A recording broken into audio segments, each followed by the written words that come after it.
Salam,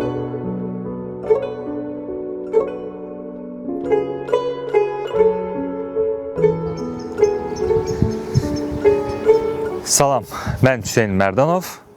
Bugün sizlərə Azərbaycan milli kulinariyasının ən qədim yeməklərini təqdim edəcəyəm. Bugün burada tarixi məkanda dayanmağımız əbəs yerə deyil. Məhz Abşeronun ən qədim kəndlərindən biri olan Balaxanı kəndindəyik. Buranın tarixi abidələri və milli kulinariyamızın tarixi yeməkləri ikisi də bir vəhdət təşkil edəcək. Düşünürəm ki, bugün sizə ən dadlı və ən köhnə yeməkləri təqdim edə biləcəyəm. Bu cür tarixi məkanda, bu cür qədim küçələrdə tarixi yeməkləri bişirməyin özü bir qürur vericidir və düşünürəm ki, sizlər də bu yeməklərin ləzzətini, qoxusunu bu tarixi küçələrdən, tarixi məkanlardan ala biləcəksiniz.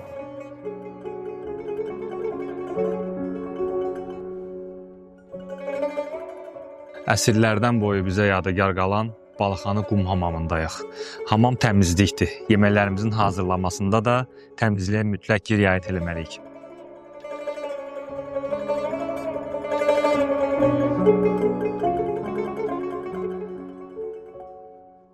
Bugün sizlər üçün tarixi yeməklər hazırlayacağıq. Tarixi yeməklərdən biri də küftə bozbaşdır. Küftə bozbaşın tarixi ümumiyyətlə çox qədimdir və bölgələrimizə uyğun olaraq, bölgələrə xas olaraq da o küftə bozbaşının hazırlanması fərqli üsullarda olur. Bugün sizə Bakı küftə bozbaşından söhbət açacağıq və onun hazırlanma qaydasını sizlərlə bərabər birgə hazırlayacağıq. Bakı küftə bozbaşı nə ilə seçilir? Bakı küftə bozbaşı sadə, primitiv məhsullardan ibarətdir. Tərkibində yağlı mal əti, axşamdan istağa qoyulmuş noxuddan istifadə edirik, yumru düyü, quru alçadan istifadə edirik və soğandan istifadə edirik. Sonda üzərinə zəfəran da əlavə edirik. Yaxşı olar ki, ilk növbədə biz gecədən noxudumuzu hazırlayaq. Çünki noxudun şişmə prosesi baş verməlidir. Gördüyünüz kimi noxud artıq şişib, hazırdır və hardasa 20-30 dəqiqə qaynadıqdan sonra artıq bu proses tamamlanır. İlk öncə nədən başlamaq istəyirəm? İlk öncə soğan xırda-xırda doğranmalıdır və qiyməyə qatılmalıdır. Bunu iki üsulla hazır edə bilərsiniz. Bunun hazırlanma üsulu, hazırlanma qaydası necədir? İlk öncə soğanımızı götürürük və xırda hissələrə doğrayırıq. Küftə bozbaş üçün ilk öncə soğanlarımızı xırda-xırda doğradıq və yaxud da ət çəkən maşından da çəkə bilərsiniz. Və biz bunu yağlı mal əti və yaxud da qoyun əti ilə qarışdırırıq. Yumru düyü mütləq ki, bura əlavə eləmək lazımdır. Çox düyüdən istifadə eləmək lazımdır, çünki bu küftəmizin daha çox şişib partlamasına gətirib çıxardacaq və təbii ki, bura duz, üstiyot əlavə olunur.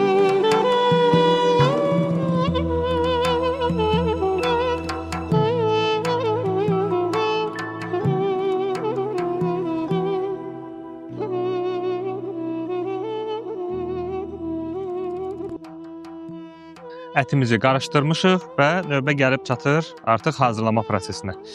Suyumuzu qazanımıza əlavə edirik.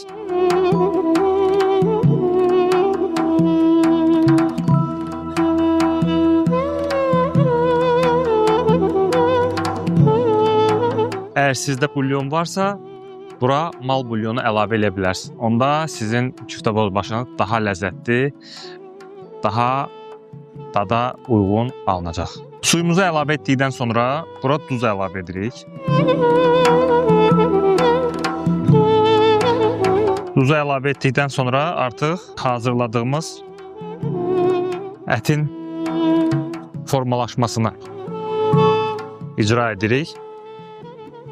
Bakı küftəsi küftənin ölçüsünə görə seçilir. Küftə burada kiçik həcmdə yox, məhz iri həcmdə olmalıdır. Bunun içərisinə turşu alça mütləq bir ədəd yerləşdiririk və bunu yenə sıxıb kündə halına gətiririk. Suyumuz qaynara düşdükdə həmin küftəmizi ora əlavə edirik. 10-15 dəqiqə keçdikdən sonra isə kartofu ora əlavə edirik.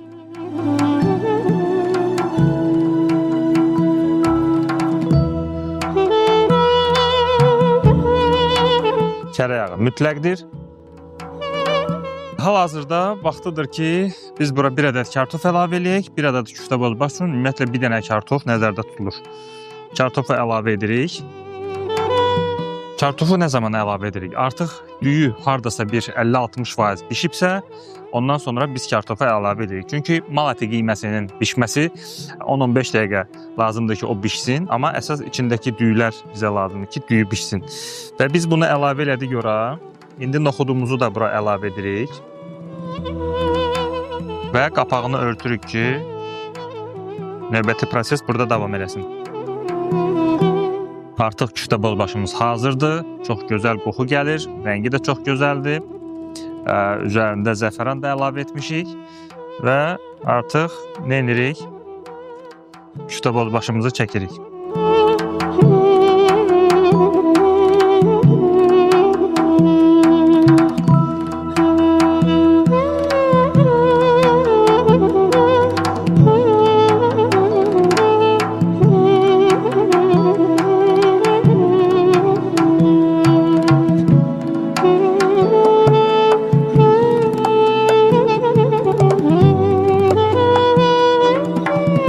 Artıq küftə bozbaşımız hazırdır.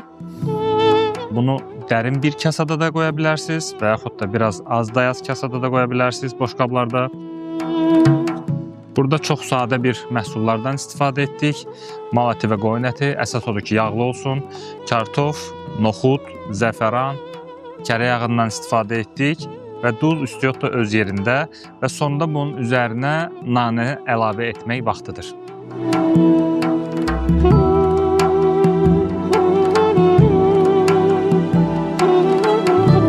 Və salam, Bakı üsulu küftə bozbaş artıq hazırdır. Hər biriniz nuşdanlıqla hazırlaya bilərsiniz.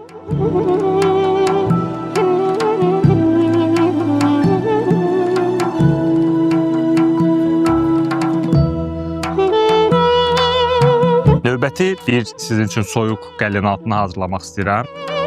Soyuq qəlinaltımız döyməcə adlanır. Şəki-Zaqatala zonasına aiddir və bugün sizlərlə həmin döyməcin resepti ilə tanış etmək istəyirəm.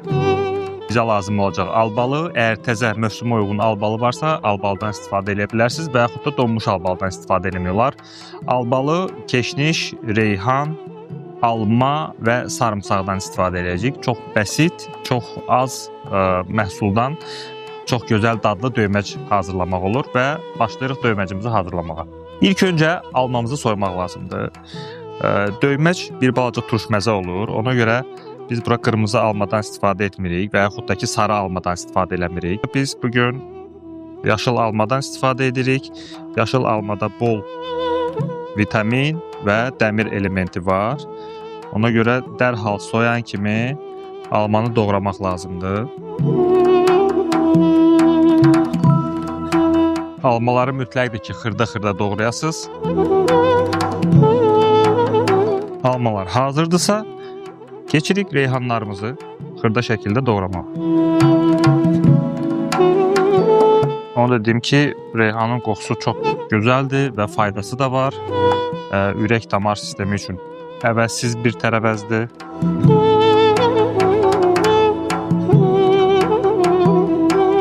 Mütləqdir ki, ana kötük hissələrini doğramayasınız, çünki bu daha çox acılıq verir. Ona görə də biz bu ana kötük hissələrini bir kənara yerləşdiririk. Reyhanları da çox xırda şəkildə doğrayırıq.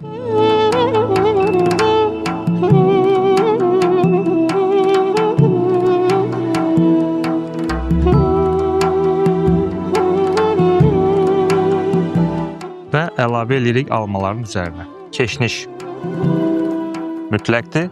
Keşnişləri də qatırıq. Eyni qayda ilə keşnişi də xırda şəkildə doğrayırıq.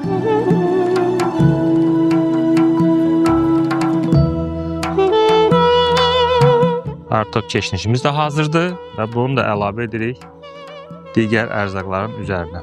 Sona sarımsağı saxlayırıq, çünki sarımsaq bir balaca qoxusu var və ona görə də ən sonda sarımsağımızı əlavə edirik ora. Bir diş sarımsaq yetərlidir. Sarımsağı qabığından ayırırıq.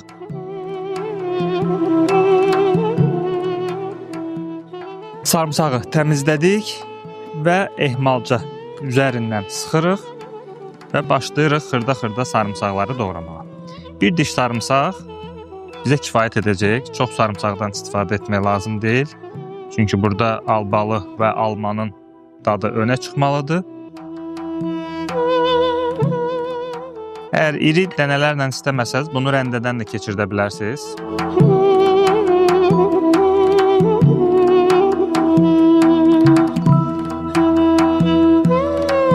Və qarışım artıq hazırdır. Bura ən sonda əlavə edirik albalını. Mövsüm olmadığına görə mən bura donmuş albaldan istifadə edirəm. Amma mövsümə uyğun olduqda siz bura təzə albaldan istifadə edə bilərsiniz.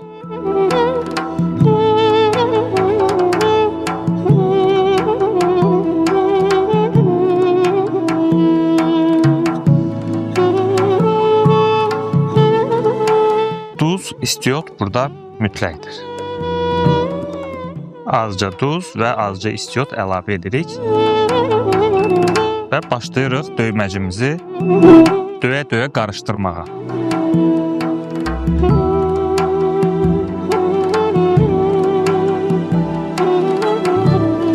Ümumiyyətlə, Şəki-Zaqatala zonasının yeməklərini, tarixi yeməklərini çox sevirəm. Bu döyməc də onlardan biridir. Döyməc yemək zamanı iştahı artıran bir soyuq qəlyanaltıdır.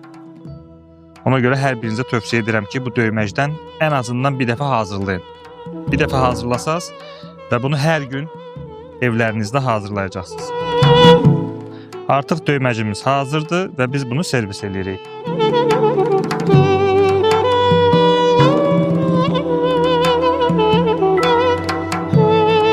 Bunun çox gözəl qoxusu var. İnanın ki, bu kameradan mən bunu sizə ötürə bilirəm, bilmirəm. Amma düşünürəm ki, bunu hazırlayandan sonra hər biriniz bunu təkrar-təkrar evdə hazırlayacaqsınız.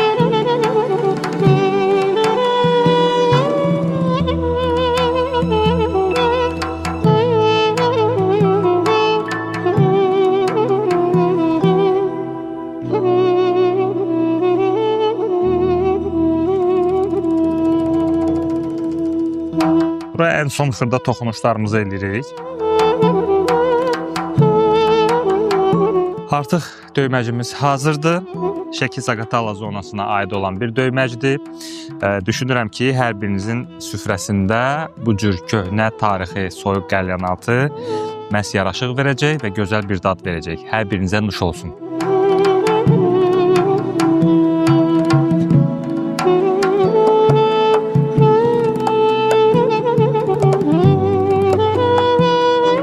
Növbəti tarixi bir yeməyi sizə təqdim eləmək istəyirəm. Tarixi bir yeməyimiz Qarabağ bölgəsinə aiddir. Qırxbuğum plovudur. Qırxbuğum plovu adətən qırxbuğum otundan hazırlanır. Bəzi bölgələrimizdə bu ota yol otu da deyilir. Əsasən Qazax Akstafa zonasında, Gəncə zonasında buna yol otu da deyirlər. Amma Qarabağ zonası bu ota qırxbuğum deyir. Bu otun çox xeyri var insan orqanizmi üçün, mədə-bağırsaq sistemi üçün əvəzsiz rolu var. Bunu dəmləyib içəndə mədə-bağırsaqda olan problemlər yüngülləşməyə doğru gedir. Və məhz bu plov da Qarabağ zonasının da yaddan çıxan plovlardan biridir.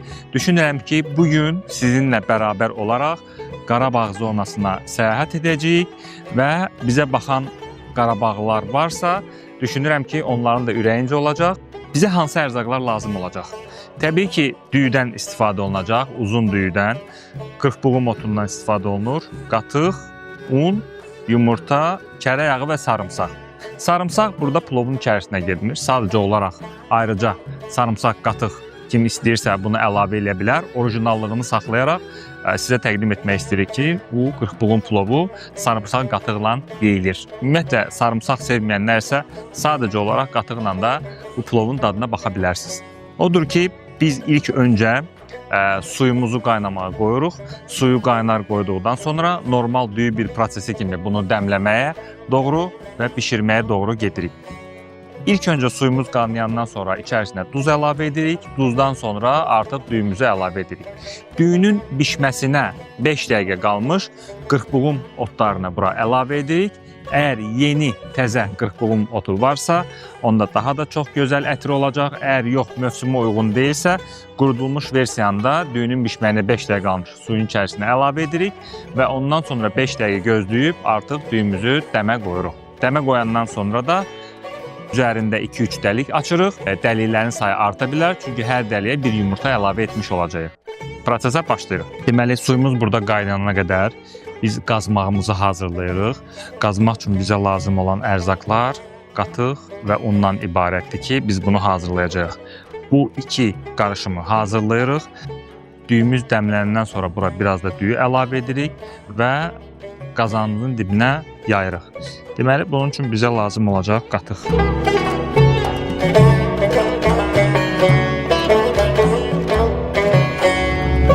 Qatığın bir hissəsini sarımsaq qatıq üçün saxlayırıq və bura un əlavə edirik.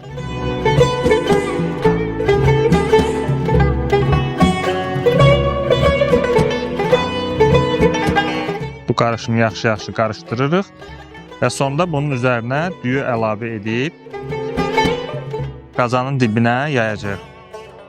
Çox mükəmməl qazmaq alınır. Bura duz da əlavə edirik ki, qazmağımız daha dadlı olsun.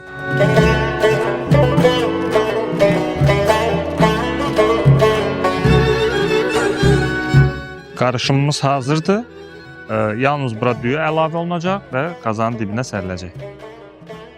Artıq suyumuz qaynayır və biz bura duz əlavə edib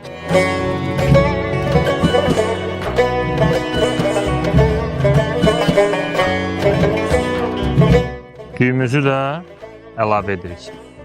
Bismillah.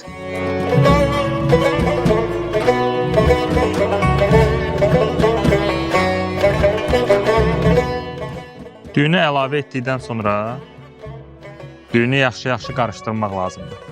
Çünki düyünü qarışdırmasaq, artıq qazanın dibinə çökəcək və burada düyü bir-birinə sıx olaraq yapışacaq.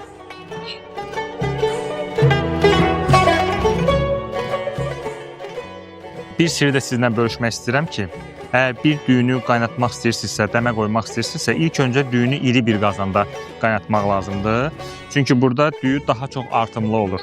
Əgər siz bunu kiçik bir qazanda qaynatsanız, düyülər bir-birinə sıx olaraq yapışacaq və düyü artımı burada baş verməyəcək. Ona görə məsləhətim budur ki, əgər az da dəmləsəz belə, qazanınızı bol elin suyla və ondan sonra kiçik bir qazana düyünüzü əlavə edə bilərsiniz.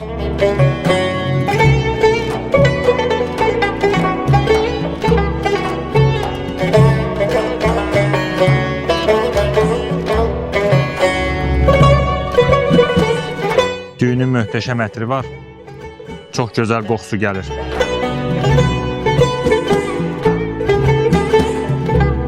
İnsanlara artıq bunu bir kəlməmdən başa düşdülər və digər izləyicilərimiz də düşünürəm ki, Qarabağ zonasına aid olan qırxbuğumlu plovu hazırlayacaqlar və bunun nə qədər gözəl, dadlı və insan orqanizmində xeyirli olduqlarını bir daha özləri canlı görəcəklər. Artıq biz bunu əlavə eləmişik. Bunun rəngində də dəyişiklik var. Çünki qırxbuğum otdur, otun yaşıl rəngi var. Artıq otun qurusu suya daxil olarkən bir balaca başlayır düyünün rəngini dəyişməyə. Bu normal haldır. Buradan heç bir təlaşlanmağa ehtiyac yoxdur. Bu normal bir prosesdir.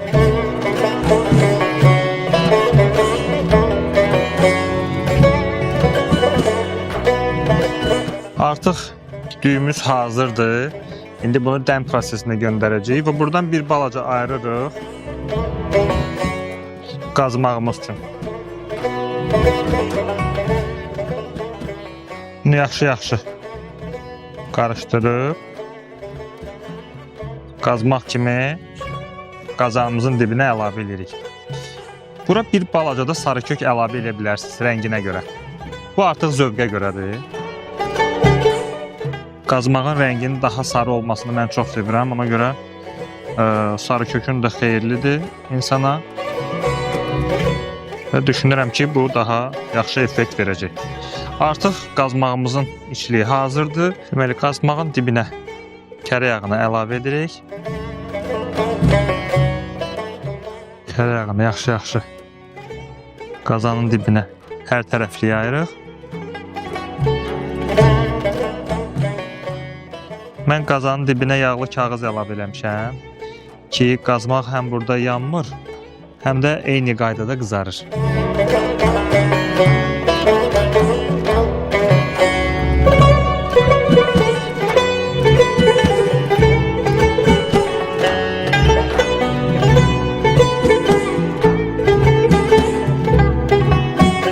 Bu qazmağı tavamızın hər bir tərəfinə, yəni qazanın hər bir tərəfinə yayırıq.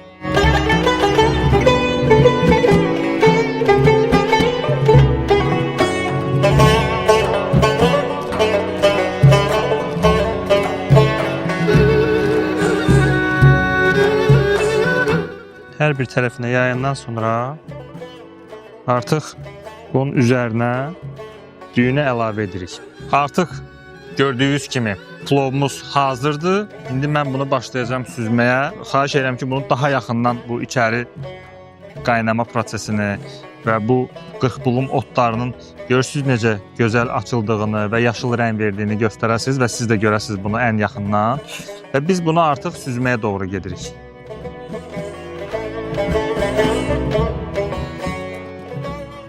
Bismillah.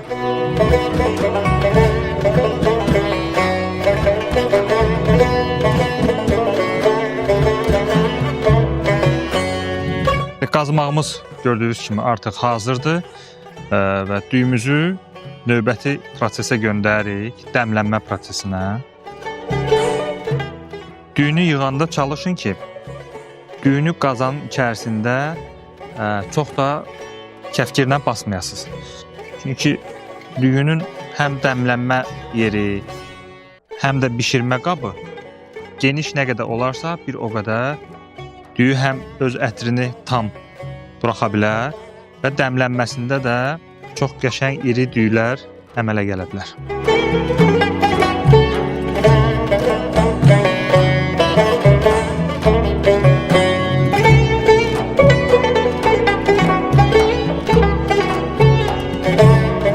Düyünü qazana süzdük, əlavə elədik və burada dəliklər açırıq.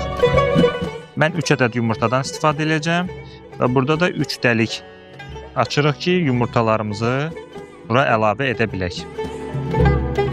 Yumurtaların sayı daha çox olduqca və siz bu dəlikləri daha çox artıra bilərsiniz.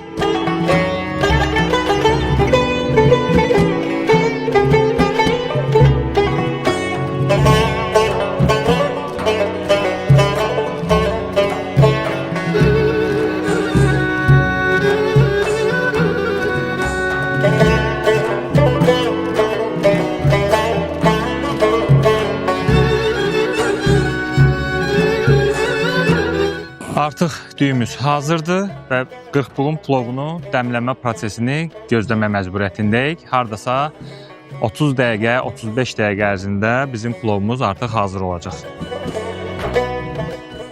Artıq qırxbulum plovumuz hazırdır. Gördüyünüz kimi plovumuz çox gözəl dəm alıb. Yumurtalar da ayrı-ayrılıqda üzərlərində pişib. Buna diqqət etmək lazımdır ki, içərisinə əlavə etdiyimiz yumurtalar tam sərt olmasın.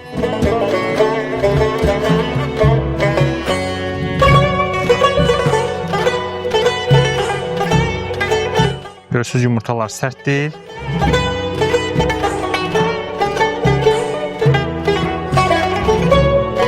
Bu yumurtaları çox ehtiyatla qaldırırıq ki, üzərinə çox gözəl qaydada dekor verə bilək.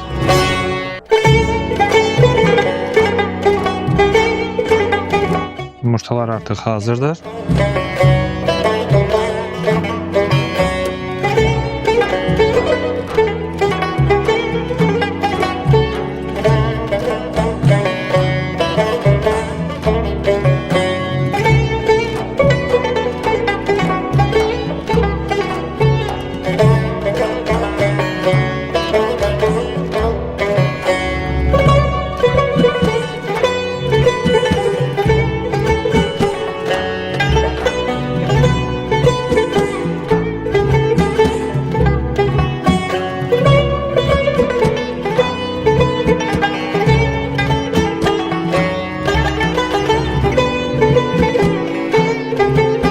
Hər zaman bir sirri yadda saxlayın.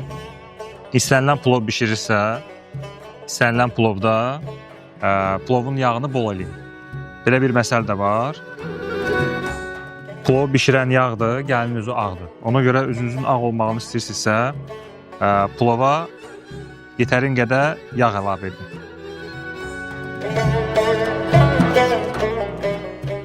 Artıq qazmağı çıxartma bir prosesidir. Qazmağı çıxardıram.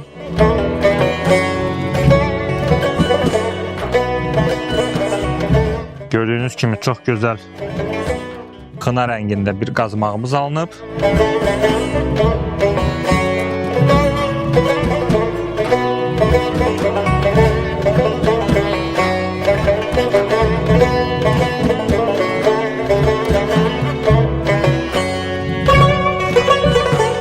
Və biz artıq başlayırıq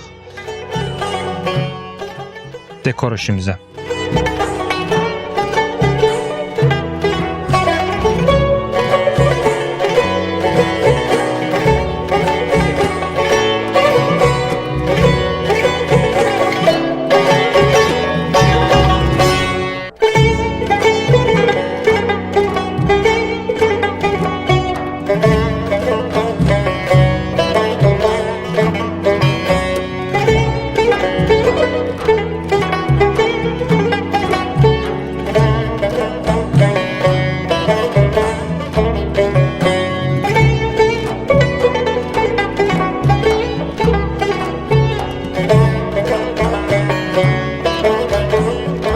Növbəti yeməyimiz, o da çox tarixi bir yeməkdir. Balıq buğlaması. Balıq buğlaması regionlarımıza görə dəyişir. Həm tərkib hissəsinə görə, həm hazırlanmasına görə fərqli üslublarda hazırlanır. Bugün hazırlayacağım balıq buğlaması məhz Qazax Akstafa zonasına aiddir.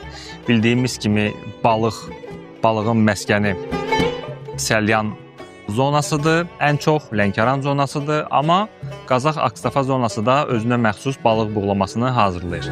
Və bunun üçün bizə hansı balıqlardan lazımdır? Balıq sazan balığı istifadə edə bilərsiniz, xanı balığı istifadə edə bilərsiniz. Bugün mən xanı balığından istifadə edirəm. Və yanında olan ərzaqlarımız nədən ibarətdir? Pomidor, Bolqar bibəri, acı bibər, soğan, kərə yağı, duz, istiotdan istifadə edəcəyik. Heç bir göyərtidən istifadə eləmirik, çünki Qazax Akstafa zonasında heç bir göyərtidən istifadə olunmur. Amma digər bölgələrimizdə üzərinə cəfəri əlavə olunur və yaxud da ki, keşniş şüyüd əlavə olunur. Və prosesə başlamaq istəyirəm. Buyurun bir yerdə balıq buğlamasını hazırlayaq. İlk öncə xanı balığı təmizlənir, yuyulur və hissələrə bölünür. Artıq mən bu balığı təmizləmişəm və bunu dairəvi hissələrə bölürəm.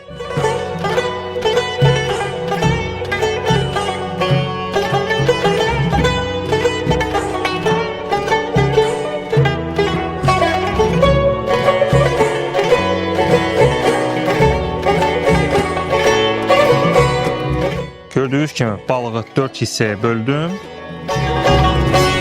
Tavamıza kərə yağı əlavə edirəm. Balıq yağı çox sevir, ona görə yağı bir balaca bol etməyə lazımdır. Balıqlarımızı tavaya yerləşdirirəm.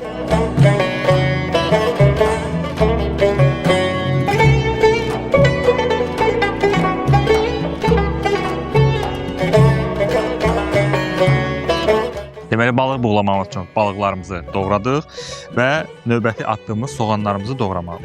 Soğanları çox nazik halqa şəklində doğrayırıq ki, soğanlar tez bir zamanda buğlamanın içərisində buğlanıb pişsin.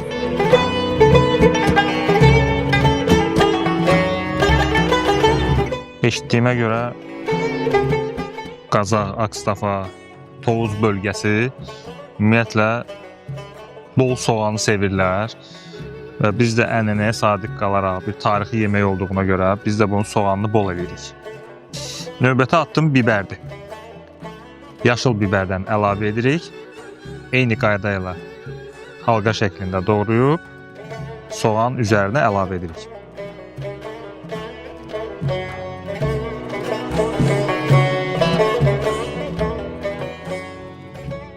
Növbəti addım pomidorlardır.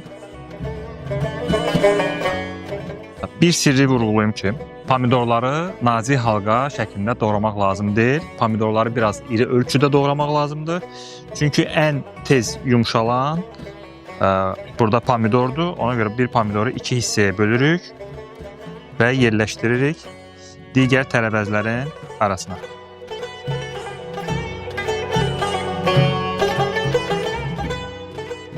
Artıq bu prosesi də tamamladıq. Və bura çox az miqdarda acı biber əlavə edirik. Acı biberlərimizi çox nazik halqalarla doğrayıb əlavə edirik buğlamanın üzərinə.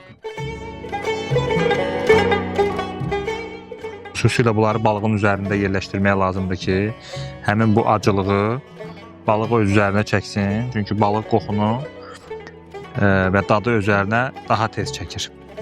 Bura limon əlavə edəcəyik. Limon 2-3 dilim bura əlavə edirik.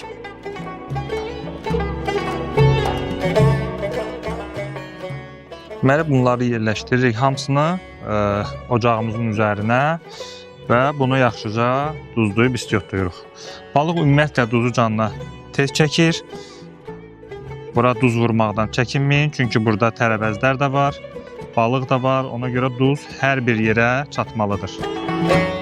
Yaxşı istiotlayırıq.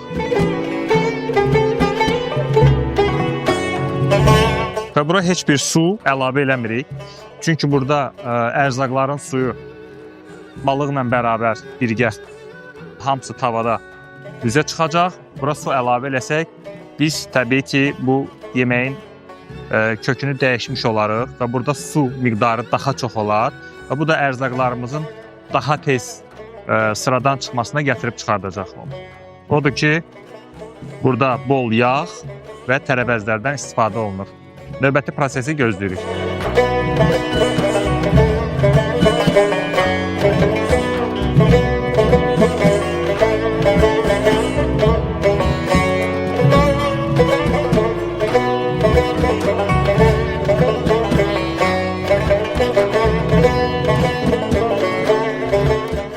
Artıq balıq buğlamamız hazırdır.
Və son toxunuşlarımızı eləyirik. Biraz bura müasirlik qatırıq. Mikro göyərtilərimizdən əlavə edirik bura. Və artıq bizim balıq buğlamamız hazırdır. Düşünürəm ki, bu tarixi yeməyi, balıq buğlamasını siz də öz süfrənizdə hazırlayacaqsınız. Bundan da gözəl təqdim eləyəcəksiniz. Hər birinizə nuş olsun.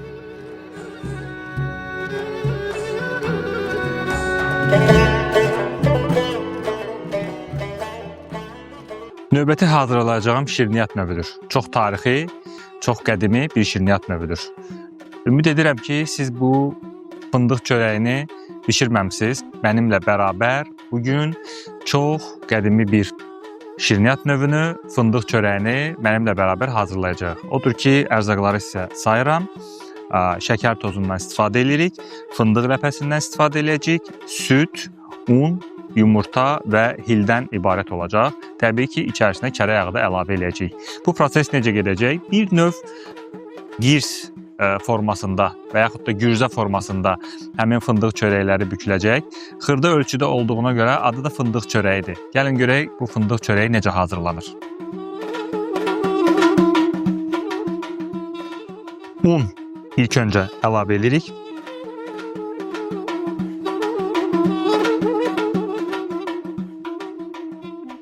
Yumurta əlavə edirik.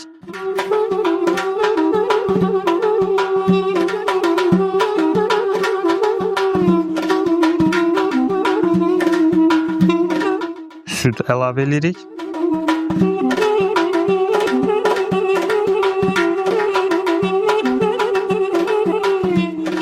Və bura kərə yağı əlavə edirik. Bütün bunların hamısını bərabər şəkildə qarışdırırıq.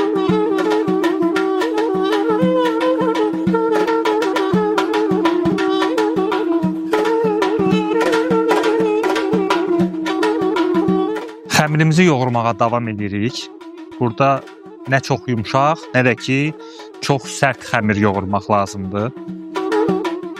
Bir növ elə gürzə xəmiri necə orta sərtlikdə yoğururuqsa, həmin fındıq çörəyi üçün də xəmirimizi orta sərtlikdə yoğururuq.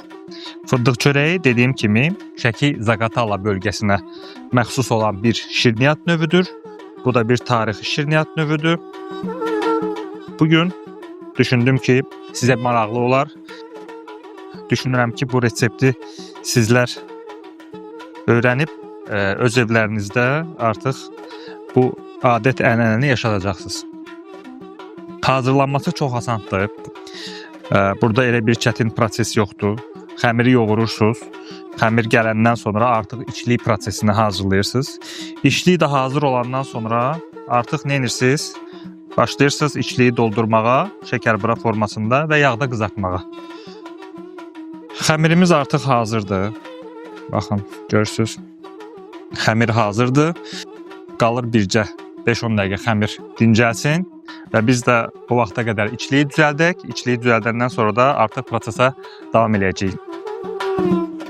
Artıq xəmirimiz dinləmə prosesindədir və biz indi içliyimizi hazırlayırıq. İçliyimiz üçün maşından çəkilmiş fındıq ləpəvisi var.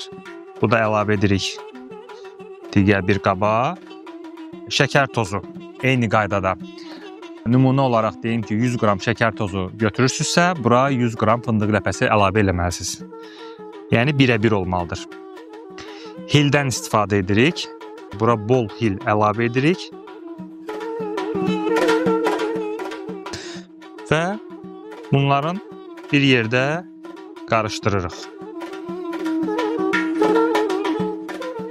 Bunu da vurğulamaq istəyirəm ki, fındıq çörəyin içərisindəki fındıq ləpəsi tam təmizlənmiş olmalıdır. Yəni fındığın üzərindəki həmin qatı çıxartmalısınız və təmiz ağ fındıq çörəyin içərisinə əlavə olunmalıdır.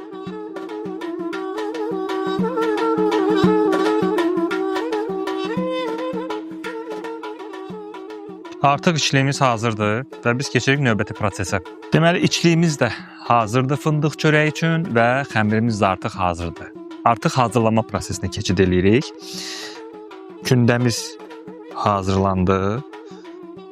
İmkan verdik ki, kündə bir balaca özünə gəlsin və onun bütün lifləri açılsın. Və artıq biz bunu xırda-xırda kündələrə kəsirik.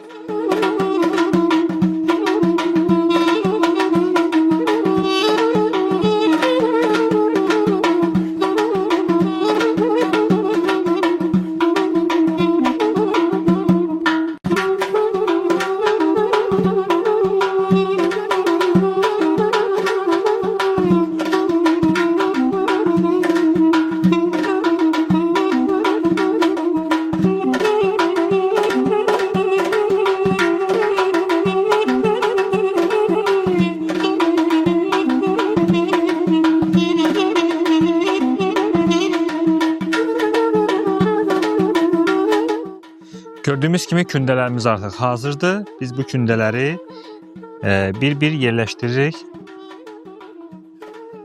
dərin bir qabın içərisinə ki, kündələrimiz qurumasın və bir-bir başlayırıq bu kündələrimizi açmağa. Çox az undan istifadə edirik. Çox undan istifadə etmək lazım deyil. Çünki xəmirimiz yağlı xəmirdir.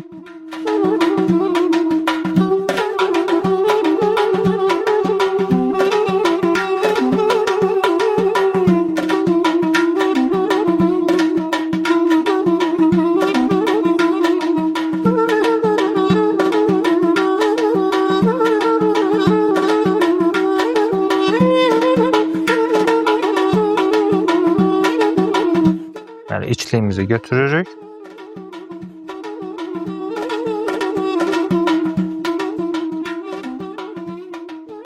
İçliyimizi içərisinə yerləşdiririk. Bunu başlayırıq gürzə kimi bükməyə.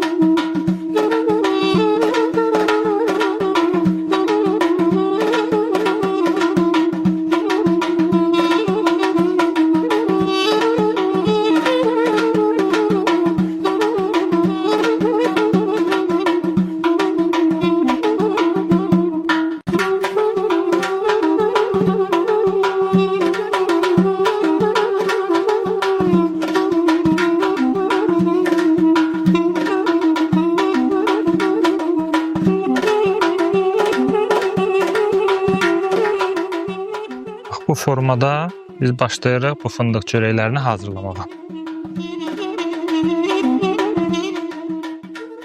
Artıq bayaqdan bəhs etdiyimiz Şəki Zaqatala bölgəsinə aid olan fındıq çörəklərimiz hazırdır. Həqiqətən də fındıq boydadır. Yəni ki, çox kiçik formasındadır. Çox da dadlıdır. Mənim çox xoşuma gəldi. Düşünürəm ki, siz də hazırlayacaqsınız və bizim tariximizi yaşadacaqsınız. Bu cürnə tarixi, bu cürnə milli kulinariyanın yeməklərini sadəcə və sadəcə yaşatmaq lazımdır. Biz də bu ənənəyə sadiq qaldıq bugün. Nuş olsun hər birinizə.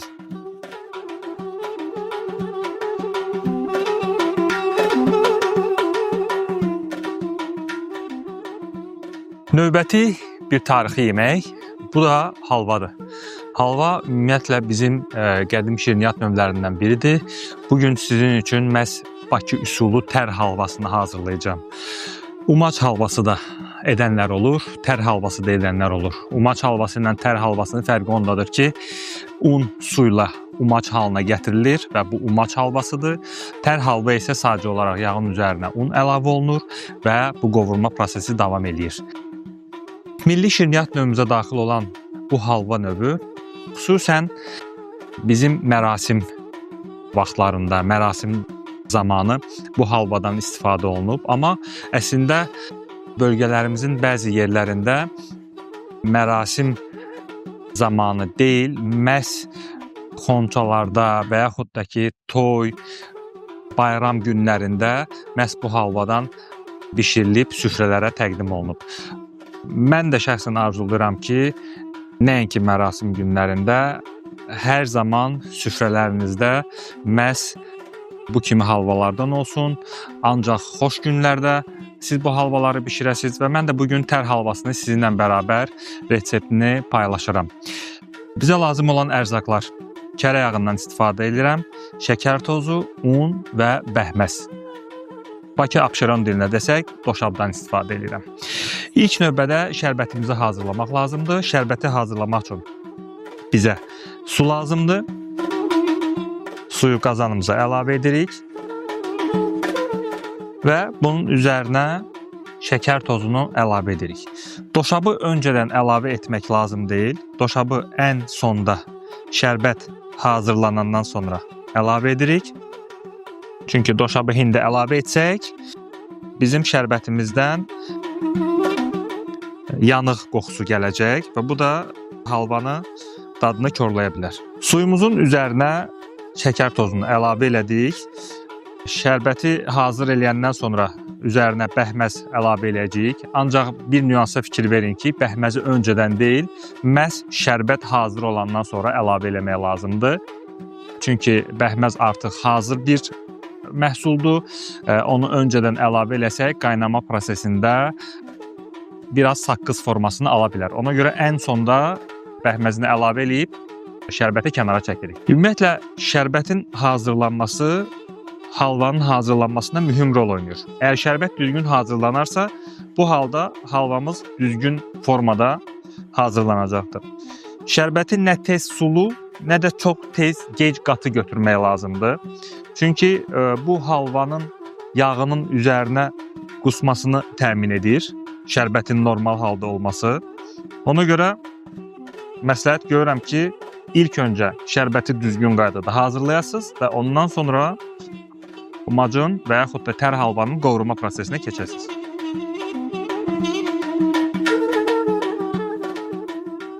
Artıq şərbətimiz hazırdır.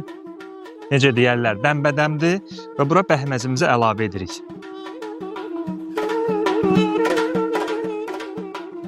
Çox az miqdarda bəhməzi əlavə edirik. Həm dad, həm də rəng teksturasının dəyişməsi üçün.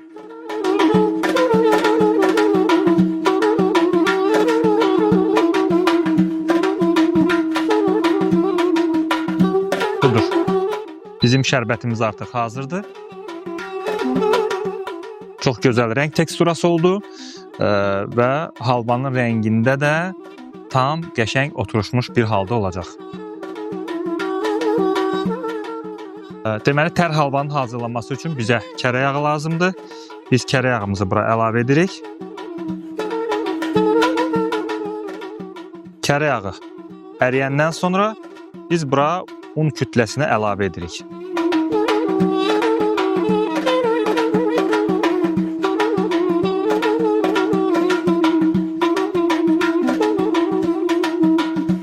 Artıq gördüyünüz kimi yağ əriyib və unu üzərinə əlavə edirik.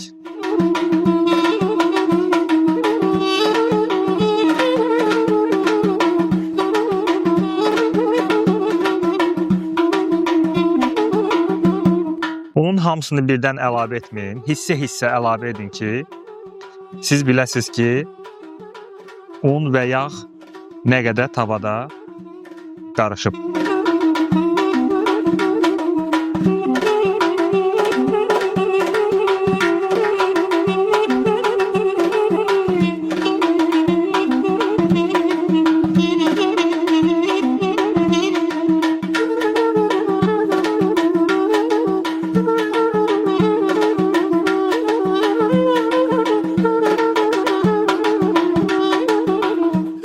Bir sirri sizə vermək istəyirəm.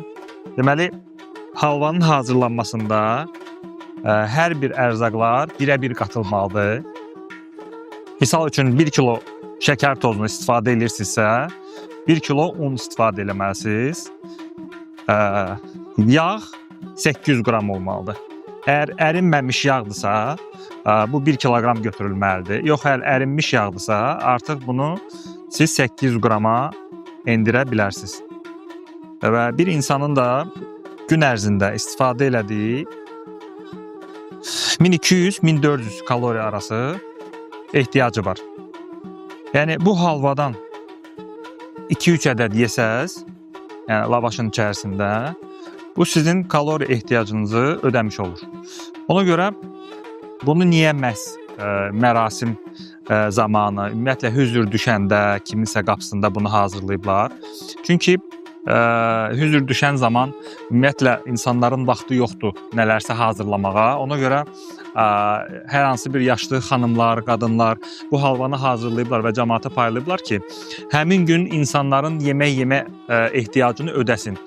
Çünki bundan 1-2 ədəd lavaşın arasında insan yesə, gündəlik tələbatını, kalori tələbatını ödəmiş olur. Məhz buna görə də artıq bu bəzi bölgələrdə, bəzi yerlərdə ancaq hüzün günlərində hazırlanır. Amma mən çox istərdim ki, bu ənənəni biz pozaq, nəinki hüzün günlərində, hətta xoş günlərimizdə də bu halvadan istifadə edək. Çünki halva bizim tarixi milli şirniyyatlarımızdan biridir.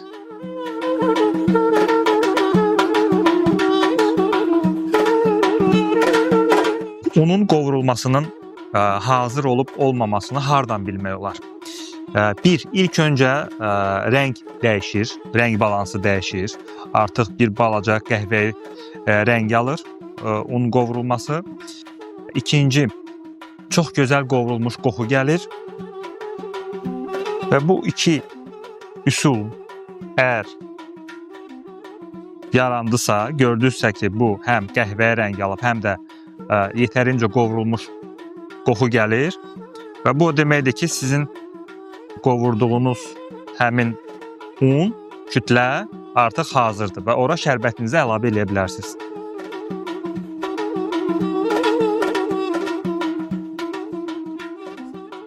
Artıq bizim un kütləmiz qovrulub, hazırdır və biz bura yavaş-yavaş şərbətimizi əlavə edirik.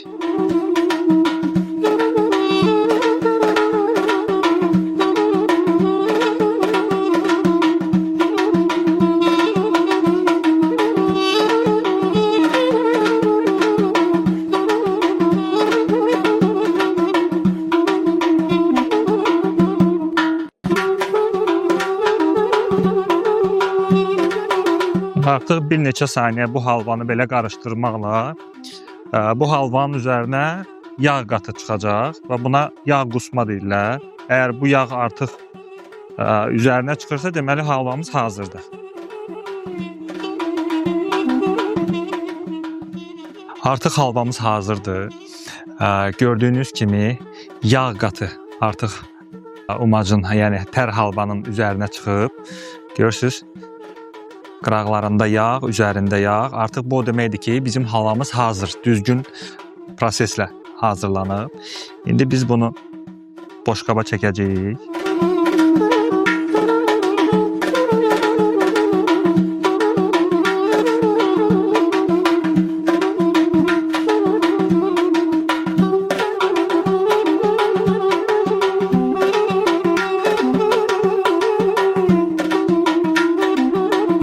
Biz bunu indi kənar hissələrini düzəldib istədiyimiz naxışları bu halvanın üzərinə əks etdirə bilərik.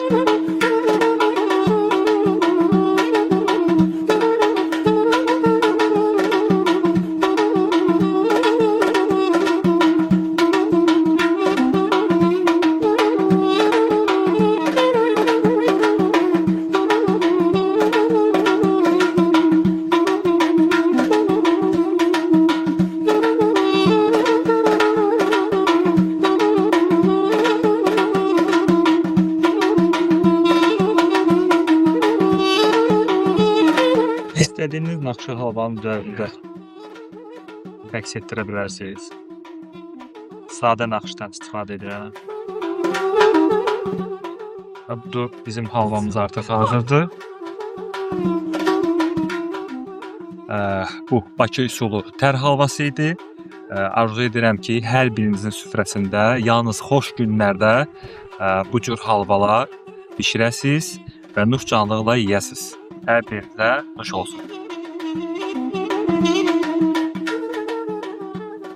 Milli içkilərimizdən biri olan şərbət içkisi çox qədimi tarixə malikdir. Son zamanlar şərbət hazırlayanları mən görmürəm. Ümumiyyətlə restoranlarımızda da təqdim olunmur. Düşündüm ki, bugün sizə ən qədimi içkilərdən biri olan şərbət içkisini hazırlayım. Hazırlanma prosesi çox sadədir. Burada zəfəran, limon, şəkər tozundan istifadə olunur və bir də təbii ki, sudan istifadə edəcəyik. Bugün şərbəti hazırlamaq üçün mənə lazım olan ərzaqlar artıq öndədir. Bunları görürsünüz və ümid edirəm ki, bu şərbətin hazırlanma prosesini öyrənəndən sonra kimlər ki bilmir və bu şərbət masaların üzərindən əksik olmayacaq. Prosesə başlamaq istəyirəm. Suyumuzu əlavə edirik.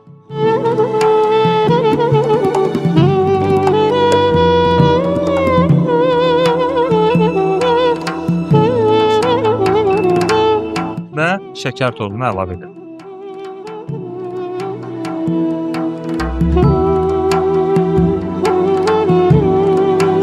Limon mütləqdir ki, bura əlavə edək.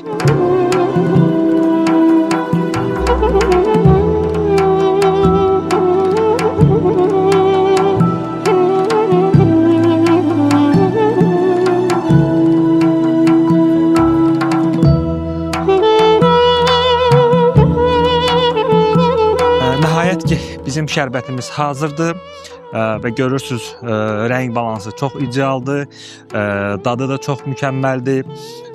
Zəfəran, limon və şəkər tozunun qarışımından hazır olan milli köhnə yaddaşlardan çıxan şərbətimizi hazırladıq. Hər birinizə nuş olsun. Könül xoşluğu ilə bu şərbəti hazırlayın. Siz də öz evlərinizdə, öz övladlarınıza, öz yaxınlarınıza təqdim edin.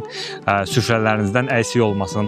Ağzınız şirin olsun, ürəyiniz xoş olsun və canınız sağ olsun. Təşəkkür edirəm, mənimlə bərabər olduğunuza görə.